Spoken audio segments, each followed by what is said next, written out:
Merci bien, Chérif Diop. Nous enchaînons avec notre deuxième invité, Abderrahmane Dione, qui est le directeur général de l'Association sénégalaise de normalisation. Bonsoir, Monsieur Dione, et merci d'être là. Bonsoir, je vous remercie de nous avoir invités sur ce plateau. Aujourd'hui, vous avez choisi de conserver votre masque. On va faire ça durant toute l'émission, c'est ça? Si ça ne vous pose pas problème, il y a l'arrêté du ministre de l'Intérieur, comme vous le savez, oui, qui dit que là où il y a un rassemblement de personnes, le port de masque est obligatoire. Mais bon, je pense qu'ici, on peut être dispensé de ça. On n'est pas très nombreux. On a respecté la distance. Ouais. Alors, autre chose, avant de venir à l'objet de votre invitation de ce soir, qu'est-ce que la normalisation? Alors, la normalisation, c'est l'activité qui consiste à élaborer des normes. Des normes, donc, ce sont des documents consensuels qui définissent des exigences ou bien des lignes directrices, que ce soit pour des produits, pour des services ou encore pour des activités, de manière à avoir des critères donc, de qualité pour garantir, n'est-ce pas, donc, la qualité. Et quel est l'intérêt de fixer des normes pour la production d'articles ou autres? Alors, l'intérêt de produire des normes, c'est d'avoir des documents de référence sur lesquels les producteurs vont se baser pour leur production déjà, mais également le régulateur du marché, donc l'État va pouvoir se baser sur les critères définis par la norme pour contrôler le marché. Et pour le consommateur également, la norme permet de le rassurer en ce sens qu'il pourra savoir que ces produits et services qui sont mis à sa disposition ont suivi des critères étudiés par des experts du domaine. Nous sommes en temps de pandémie du coronavirus. Aujourd'hui, quel est votre rôle dans cette affaire? Alors, depuis le début de la crise, la pandémie donc, du coronavirus, je pense que nous avons tous vu les orientations dégagées par les autorités au plus haut niveau avec le président Macky Sall, avec la riposte. Nous, au niveau de l'Association sénégalaise de normalisation, nous sommes rattachés au ministère de l'Industrie. Donc, M. le ministre Moustapha Diop nous avait instruit dès le début pour réfléchir à des caractéristiques, des critères de qualité pour un certain nombre de produits qu'on utilise dans la prévention. Comme quoi? Comme les gels hydroalcooliques, mais également les masques, ce qu'on appelle les masques barrières. Donc nous avons été instruits de travailler sur ces sujets et aujourd'hui nous avons développé une norme sur les gels hydroalcooliques, mais également une norme sur ce qu'on appelle les masques barrières. Qu'est-ce qui est fait? Ces textes de référence sont redistribués à des industriels ou des particuliers. Comment se fait-il sur le terrain? Alors sur le terrain, d'abord spécifiquement pour cette période de crise, donc de pandémie du coronavirus, toutes les normes, ce n'est pas seulement au Sénégal, mais même les normes ISO, les normes internationales, ont été mises gratuitement à télécharger. Donc aujourd'hui, si vous allez sur le site internet de l'ASN, vous avez accès gratuitement à tout l'ensemble de normes, non seulement les normes sénégalaises sur les gels et sur les masques, mais toute la collection de normes que ISO ou même les normes européennes en tout cas qui se rapportent au sujet, sont mises gratuitement à la disposition de tous les acteurs. Vous le disiez tout à l'heure au début de vos propos, un arrêté ministériel qui dit maintenant que le port du masque est obligatoire dans certains lieux. Aujourd'hui, on dispose d'une panoplie de masques, des masques chirurgicaux, des masques en tissu, en wax et tout.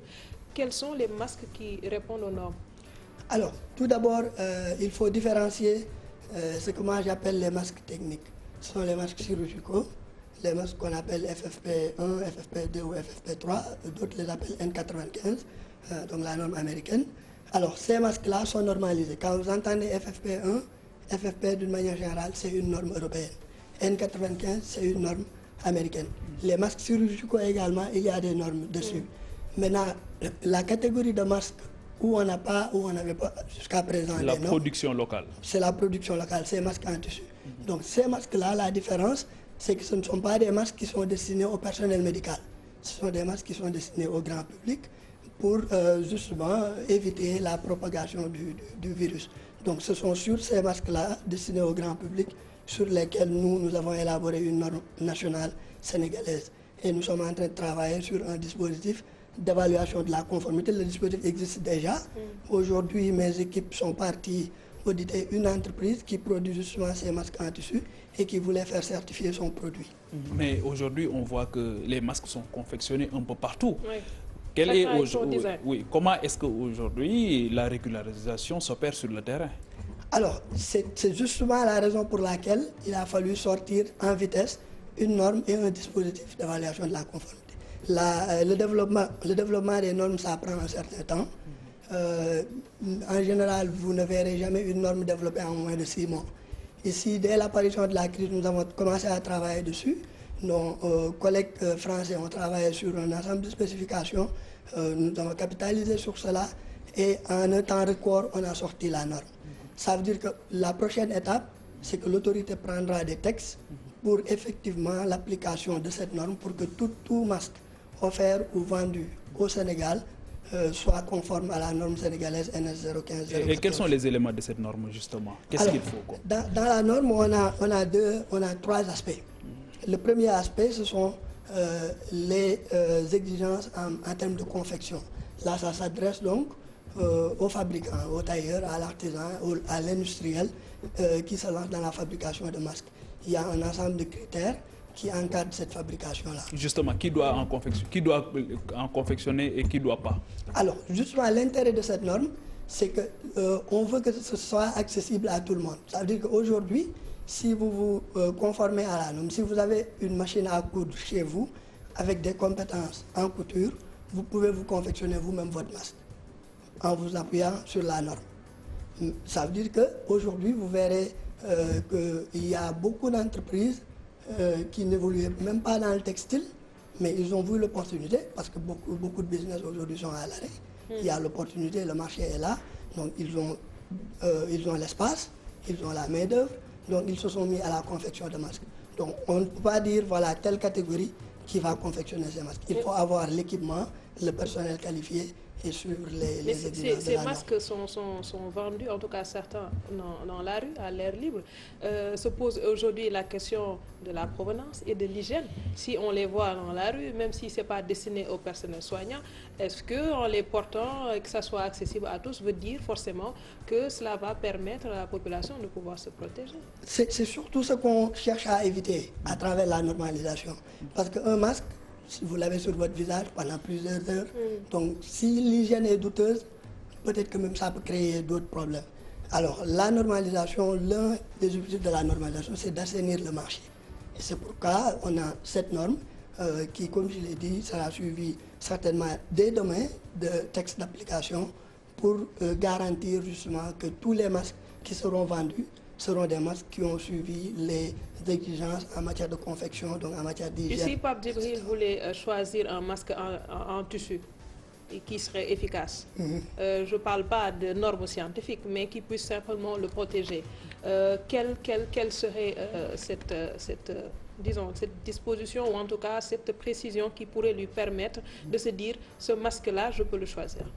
Alors, nous, là où on va aller, on va lui faciliter la tâche. On veut que dès cette semaine, quand vous allez sur le marché, que vous voyez des masques certifiés avec la marque nationale qualité NS. Ça vous facilite déjà la sélection. On a, comme je disais, on a un dispositif de certification. Parce qu'aussi, on ne peut pas demander à un consommateur de connaître tous les rouages. Et ce dispositif est à Dakar ou bien dans toutes les régions du Sénégal? Ce dispositif actuellement est à Dakar et on travaille à l'étendre à toutes les régions du Sénégal. Et est-ce qu'aujourd'hui aussi, vous avez les ressources humaines nécessaires, suffisantes?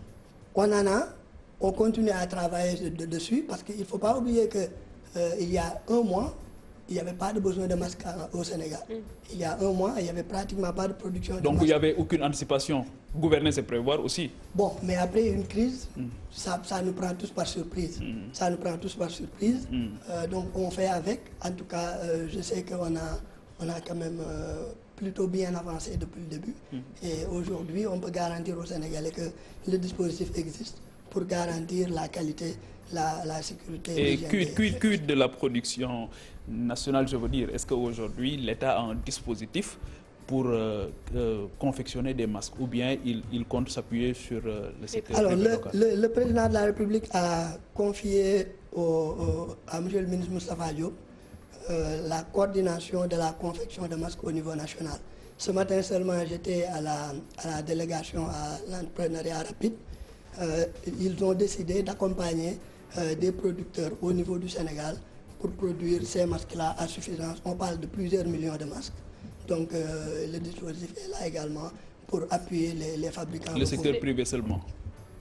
Pardon? Il n'y a pas une industrie qui appartient à l'État aujourd'hui capable d'en confectionner? Il y a la SNTS, la Société de textile de Thiès. Elle est mise à contribution? Oui, ils se sont engagés à produire un certain nombre de masques. Est-ce que ces masques sont réutilisables, les masques qui sont confectionnés? Alors, ici, l'idée à travers la norme, c'est d'avoir des masques qui peuvent être réutilisables. Après, ça dépend du fabricant. Si le fabricant dit « mon masque n'est pas réutilisable », si vous réutilisez, c'est à vos pertes. Voilà.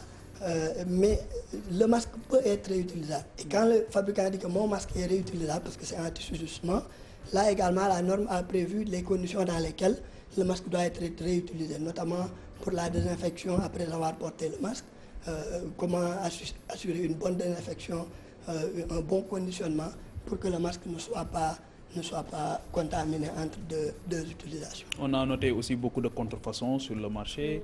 Qu'est-ce qui risque ces gens-là qui outrepassent justement ces normes? Alors là, c'est le volet contrôle du marché.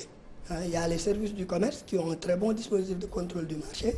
Eux, leur rôle, c'est de voir sur le marché tout produit qui n'est pas conforme à la réglementation ou tout produit contrefait et retirer ça du marché. Et la loi a prévu des sanctions également pour ça. Est-ce que les prix sont homologués? Alors, pour le moment, on est en train de discuter du prix. On est en train de discuter du prix. Je crois qu'il y a un comité d'homologation des prix également au niveau du ministère du Commerce qui va également sortir un prix. Donc, on peut avoir une idée pour les propositions? Je sais que c'est entre 300, 350 à en tout cas au maximum 500 francs. Très bien. Vous avez apporté un masque avec vous? Ça fait partie des masques confectionnés? Oui, ça fait partie des masques confectionnés. Oui, on peut le voir. Bien sûr. D'accord. Non, je ne vais pas le toucher. Ouais. C'est à vous de nous montrer. C'est fait par un tailleur local. D'accord. Ouais. Ok. Et c'est réutilisable? C'est réutilisable. Il faut laver.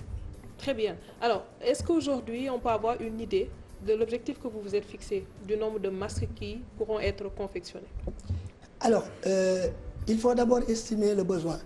Le besoin aujourd'hui en masques, ça dépendra. On est 16 millions de Sénégalais. On est 16 millions de Sénégalais. Mais on ne connaît pas quand est-ce que la crise prendra fin. Aujourd'hui, si on décide, avec l'arrêté surtout du ministre de l'Intérieur, et peut-être d'autres arrêtés qui viendront, si on décide que tous les Sénégalais devront porter des masques quand ils sortent de chez eux, ou même quand ils sont chez eux mais qu'ils ne sont pas seuls, comme ça se fait dans certains pays, ça veut dire qu'il faudra se projeter sur une période raisonnable où, en tout cas, les experts, le personnel de santé espèrent pouvoir circonscrire la crise. Et donc, ça veut dire que la production aujourd'hui, ce n'est pas de faire une production ponctuelle, mais c'est d'avoir l'infrastructure qui est là, qui est capable de produire jusqu'à la fin de l'épidémie, on le souhaite. Les tailleurs qui vont confectionner ces masques, ils seront accompagnés financièrement ou vous misez sur le bénévolat? Je disais tout à l'heure qu'il y a la DER qui a mis en place un dispositif pour les accompagner. Donc, il y a un accompagnement de l'État. Mais comment se fait cet accompagnement? Est-ce que c'est le tailleur qui interpelle la DER ou c'est la DER qui définit un montant et qui appelle les tailleurs à venir vers elle? Alors, il y a eu des rencontres avec les différents producteurs, ou ceux qui se sont déclarés en tout cas avoir les capacités de produire des masques. Et aujourd'hui, la semaine dernière, on a eu une réunion, aujourd'hui on a eu une réunion avec eux. Je pense que d'autres réunions auront lieu demain pour que la DER leur explique son processus, son mode d'appui. Et donc, c'est le producteur qui se déclare. Si vous savez que vous avez les capacités de produire, vous signalez aux autorités et ils vous orienteront vers les organisations. Au-delà du gel hydroalcoolique et des masques, quelles sont vos autres zones d'intervention dans cette crise-là? Alors, nous avons mis à disposition des normes pour les systèmes de ventilation qu'on utilise en réanimation, par exemple. J'ai entendu que l'école polytechnique de Thiès a mis au point, par exemple, un système de ce genre. Donc, vous en avez entendu ou bien vous êtes parti les voir? Non, je ne suis pas parti les voir, mais j'ai vu ça quand même. Donc, par exemple, ça, ce sont des initiatives à... Donc, eux, ils n'ont pas respecté vos normes? Mais ils ont dû respecter d'autres normes. Parce que cette norme-là dont je parle, c'est une norme internationale déjà. Nous l'avons mis à la disposition de tout le monde sur notre site internet. Il y a également les normes sur les blouses, les équipements de protection pour le personnel soignant, les gants, en tout cas toute la panoplie. Sur tout ce qui est aspect normatif, on a mis à la disposition des Sénégalais l'arsenal documentaire nécessaire. Est-ce qu'on peut aujourd'hui être rassuré qu'on n'aura pas de rupture de masque tant que cette décision va être suivie à la lettre et qu'on aura suffisamment de tailleurs qui vont produire pour que chacun puisse en disposer? J'ai bon espoir qu'on n'aura pas de rupture de masque. Bon, parce que je ne gère pas non plus la production. Ça, il faut peut-être voir avec... les entrepreneurs qui sont dans le secteur. Mais on n'a pas d'industrie, justement. Votre ministre n'a pas assez travaillé dans ce sens? Moi, je dirais qu'il a fait du très bon boulot, surtout dans ce sens-là. Aujourd'hui, on a identifié plusieurs fabricants de masques, mais également de gel hydroalcoolique. Et ils nous ont, en tout cas, rassurés sur la disponibilité de ces produits-là. Aujourd'hui, on parle même d'exporter ces produits-là. D'accord alors Abdourahmane John dina baax ñu wax ko ci wolof ndax tailleur yi tamit ñu mën cee gis seen bopp jamono ji ñu ngi wax masque yi dañ ko war a sol ndax ministre de l'intérieur moo ko wax am ci bërëb yu ñu ko digle waaye ci mbedd mi façon masque bu nekk la ñuy gis ku nekk ak ba nga xamante ne moom lay def yow kuréel gi nga jiite ban masque la ñu war a xool ñun xam ni kat bii baax na pour ñu war ko mën sol. waaw maa ngi lay remercier ci invitation bi d'abord ñun association sénégalaise de normalisation ñu bokk ci ministère de l'industrie bi épidémie bi commencé ak léegi ci lañ commencé di xalaat di liggéey ak suñu kuréel yi ñuy jàppale muy comité technique yi. ma ci profité waale aussi pour sant ministère de la santé. ndax bi ñuy defar norme ci masque yi nii ñoom dañoo créer benn task force ci seen biir ay médecins yoo xam ne ñu ngi jàkkoonteeg jàngoro bi am ci xam-xam ñu jël suñu document bi saytu ko defal ñu ci ay amélioration yu am solo ba jox ñu document bi dama ko fàtte ci français bi. alors ñun de boobu la ñu rassemblé ñëpp ñi nga xam ne ñoom ñooy liggéey ci secteur bi. muy ñi nga xam ne ay fabricants lañ muy ñi nga xam ne ay consommateurs lañ. muy ñi nga xam ne ñoom ñooy réguler marché bi maanaam kuréelu nguur gi. ñu dajale leen ak médecins yeeg yëpp xalaat ci document boo xam ne moom mooy joxe tëraleen yi nga xam ne moom mooy ëmb lépp luy wàllu masque li ñu woowee masque barrière waaye tamit solution hydroalcoolique yi nga xam ne dañ koy utiliser pour raxas ci loxo yi ci kaw loolu la ñu génnee ñaari norme yu bees benn boo xam ne pour solution hydroalcoolique yi la ak benn boo xam ne ci masque yi la ci wàllu masque yi semaine passée président dafa sant ministre monsieur Moustapha Diop mu saytu lépp lu nga xam ne moom mooy defarum masque bi ci Sénégal mu ministre bi tamit dajale ci benn kuréel ñëpp ñi nga xam ne ñooy intervenir muy yeneen ministères yi commerce ak ñeneen ëpp fi mu toll ñi ngi saytu di xool ak fabricants yi naka la gouvernement bi di def ba accompagner leen waaye ñun tam ci suñu wàll fi mu toll teg nañ jumtuwaay yi nga xam ne moom moo ñuy permettre producteur bi bu defaree ay masque am ba pare ñu ñëw saytu ko xool ndax masque bi méngoo na ak lu norme. léegi nit ñi xaaruñu leen xam nga nit ñi xaaruñu leen am na si ñoo xam tàmbali nañoo defar yow gis nga bi ngay ñëw gis nga xeetu masque bu ne man mii gis naa xeetu masque bu ne nit ñi xaaruñu leen léegi ñooñu tàmbalee takk ñoom lan ngeen leen di wax ak ndax mën nga leen wax ku war a defar ak ku warul defar ak ku war a defar tam yan sart la war a sàmmonteel. alors xëy na ku war a defar ak ku warul defar xëy na débat bi du demee noonu ndaxte ku xalaat ne am nga équipement bu doy am nga xam-xam bi pour defar mën nga defar. ban mooy équipement bu doy bi. maanaam nga am ay machine à coudre nga am ay machine à coudre am ay machine yuy emballé ak yooyu noonu am tam personnel bi am tam ressources yi bu fekkente te ne xalaat nga ne mën nga defar waaye après ñun li ñu lay wax nag mooy. charte yi nga xam ne moom nga war a topp pour defar masque boo xam ne dina baax. yan charte la. charte yi boo ko parce que norme bi tey boo ko liiree ñetti pàcc la pàcc bi ci njëkk mooy booy defar masque bi booy defar masque bi fi nga koy defaree am na ci wàllu cet ci wàllu organisation loo xam ne nii moom nga war a respecter am na tamit masque bi ci boppam tissu bi ngay utiliser li ñu woowee bride yi maanaam buum yi koy jàpp yi nga war a utiliser nan nga ko war a kiiyee nan la war a mel yooyu yëpp benn pàcc bi ci njëkk moom moo koy saytu beneen pàcc bi nag ci ki nga xam ne mooy utiliser masque bi ci moom la jëm maanaam usager bi yaa ngi naan gis nañ masque façon masque bu ne waaye gis nañ façon solinu masque bu ne ci biir fii rek maa ngi gis ay gars yoo xam ne masque bi cravate lañ koy def ñu teg ko ci kaw bopp bi yooyu yëpp norme bi daf koy tere ndax yooyu yëpp bu ngeen dégloo personnel de santé yi expert en santé yi dinañ la wax ne loolu day yokk risque bi waaye du ko wàññi norme bi yooyu yëpp ñëw na ci beneen bi nag mooy nit ñi saytoo ban masque moom mu conforme ak ban moom conforme la. Merci beaucoup Abdourahmane Dione, le directeur général de l'association sénégalaise de normalisation. Merci également à Papa Djibril Fall et à vous qui nous suivez de partout. On se donne rendez-vous demain Inch'Allah à la même heure. Passez d'excellents moments en compagnie de nos programmes. Merci beaucoup.